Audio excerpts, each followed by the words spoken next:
Hello and good evening. I'm Amanda Alfonso. You're watching Goa 365. Our headlines for the day. Governor S.C. Jameer advises mine owners to adopt safer approach towards extractions of minerals.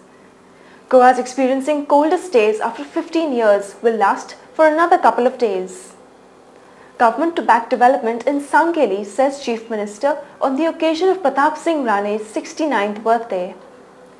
Konkani singers accomplish rare feat in Mangalore, enter the Guinness Book of World Records. Now the news in detail. Yesterday, the Governor S.C. Jameer released the State of India's Environment report on mining titled Rich Lands, Poor People, Is Sustainable Mining Possible? Prepared by the Centre for Science and Environment, New Delhi. The CSE Director, Ms. Sunita Narayan, presented an overview of the report and pointed out that the regulations on mining are very weak and compromises on the environment. The fact is that we have poor regulations. You will see in the book we've detailed out how these regulations for air, for water are very weak. And for me, somebody who is most passionate about water in India, I find it absolutely appalling that there is no regulation for the impact on water, particularly local streams and watersheds. The pollution control boards do not have capacity to regulate. You do not have a deterrence for non-compliance as a result of it. In fact, when we surveyed the pollution control boards across the country, we find that they have virtually stopped filing cases because it takes too much time. And as a result of it, you completely lack a credible deterrence. She said that the issue is not whether mining should be allowed or not, it is about how and where it should be allowed. Swaminath Sridhar, CEO of Mineral Foundation of Goa, pointed out that the book had only negative aspects of mining and it could have had a little more positive, and pointed out that some of the ill effects are due to illegal mining. The book is very good. It would have been much better of both negative as well as positive, so that we can able to find some solution on that. Yes, and just to, not to, since I am time I go through the Goa, certain facts of that thing have been verified.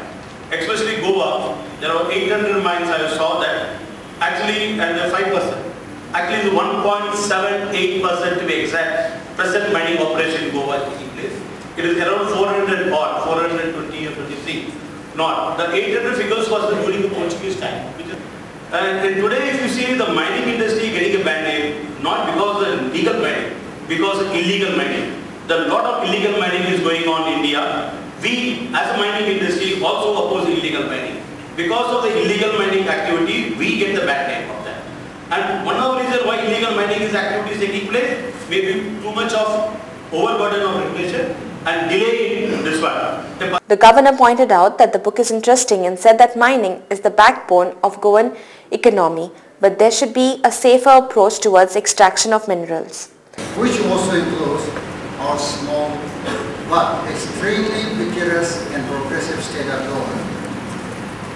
I have glanced through the report and find it very interesting and informative. They are continually debating and dissecting the crucial issue of environment versus development. But so far there has been no finality on this vexed, complicated issue. However, it can be said with a certain amount of accuracy that the majority view favors a non-confrontationalist approach between environment and development. We have to appreciate the positive aspect as well as negative aspect. Predicting that mining will grow in the future, he suggested that environment should go hand in hand with development.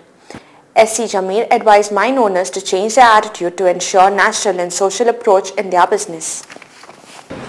We are slowly reaching the point of no return, and hence it is exigent and imminent that we take a wiser and balanced approach with prudent care and deeper concern for environmental safety and security in the overall interest of the present and future generations.